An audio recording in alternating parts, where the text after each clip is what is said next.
এখন বারান্দায় এখানে পাখির কাছে বসে আমার নাতির সাথে ভিডিও কলে কথা বলতেছিলাম। আমার সাথে ওয়াও করে কি যে কথা বলতেছিল। এক সময় হঠাৎ এসে ইউকামনি আমাকে বলতেছে, আম্মু আজকে রোস্ট খেতে ইচ্ছা করে, রোস্ট আর পোলাও। তাই মেয়ে কদিন পর আমাকে নানি বানিয়ে দিবে, সেই মেয়ে আমাকে বলে এটা। যাই হোক, এখন মায়ের ঘরে আছে যেহেতু মা যতক্ষণ পারি ততক্ষণ করে খাওয়াবো। শ্বশুরবাড়ি গেলে তো আর আমি খাওয়াতে পারবো না, বেড়াইতে আসলে তারপর খাওয়াবো। দিন খাওয়াইছি বিরিয়ানি। আজকে মেয়ের আবদার পূরণ করতে গিয়ে কষ্টকে কষ্ট করি না, কারণ হচ্ছে ছেলে মেয়েরা যদি কিছু খেতে বলে তো এটা অনেক আনন্দই লাগে, করে খাওয়াইতে খুবই ভালো লাগে। আর আমারও একটা তৃপ্তি লাগে, যে মায়েদের একটা তৃপ্তি লাগে যে সন্তান খেতে বলছে, আমি খাওয়াইতে না পারলে এই জিনিসটা যে কত কষ্টের।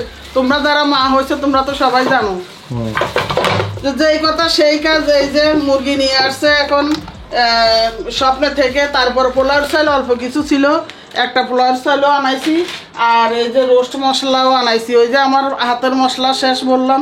রোস্টের সাথে তো বাটা পেঁয়াজ না দিলে চলেই না, তো এই জন্য এখন ব্লেন্ডার বের করে নিছি। আমি ব্লেন্ডারে এখন বাটা পেঁয়াজগুলো ব্লেন্ড করবো। এটাতে এই পাশে ওভেনও চালাই মাল্টিপ্লাগে, আবার এখানে নামিয়ে আমি বিভিন্ন কাজও চালাই, সব কিছুই সারে। কিন্তু কিছু মানুষ বলছে মাল্টিপ্লাগে ব্যবহার করা উচিত না, বাট আমাদের উপায়ও নেই। হ্যাঁ, এছাড়া তো উপায়ও নাই।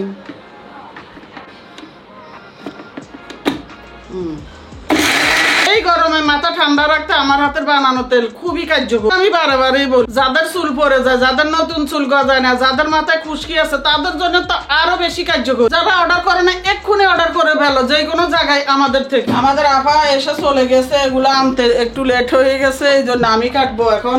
এখানে রসুন ছিল না, রসুনগুলো এখন ডিপ ফ্রিজ থেকে বের করে তারপরে কেটে কেটে নিয়ে নিছি। এখানে হলো টক দই বের করে নিছি, পেঁয়াজ ব্লেন্ডার করে নিছি। পাতিলগুলো সব এটার মধ্যে রোস্ট ভাজি করব, মাংসটা এটা এই জন্য দিয়ে দিছি। এটার মধ্যে পোলাও করব, সবগুলো রেডি করে নিছি। এখন আমি মুরগিটা কাটবো। আর এখানে পোলাওর চালটাও একটু ভিজিয়ে দিছি, 5 মিনিট ভিজুক। এখন মুরগিগুলো কাটতেছি একবার বানানোর পরে, বাকিটা দেখবা মাঝখানে মাঝখানে টুকটাক দেখতে পারবা একটু। এটাকে রোস্টের সাথে দেওয়ার জন্য কাঠবাদাম আর পেস্তা বাদাম দুটোটা ব্লেন্ডার করে নিছি। একজনে পরশুদিনের ভিডিওতে কমেন্ট করছে, বিসমিল্লাহ কমেন্ট করছে যে জীবনের প্রথম বিরিয়ানি খাইলে আর পিজা খাইলে যা হয়।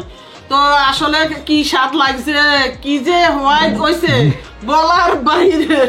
জীবনে প্রথম খাইলে যেটা হয় সেটাই হয়েছে আমার ক্ষেত্রে। এমন হওয়াই তো হয়েছে, পুরা ফ্লেভার গুলো আমার মুখে ভাস্ট করতেছিল। আজকে আবার জীবনের প্রথমবার এই যে রোস্ট আর পোলাও খাইতেছি, আর জীবনে খাই নাই। কিন্তু রোস্টটা অন্যরকম ভাবে করছি, সেই জন্য যে এত সুন্দর মজা হয়েছে বলার বাহিরে।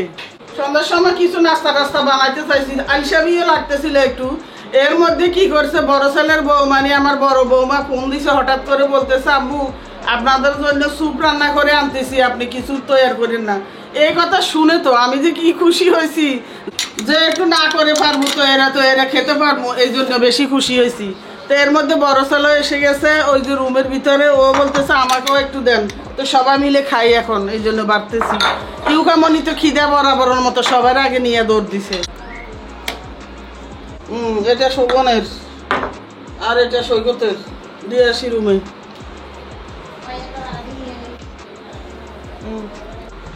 তা আমি একটু খেয়ে দেখি কেমন হয়েছে।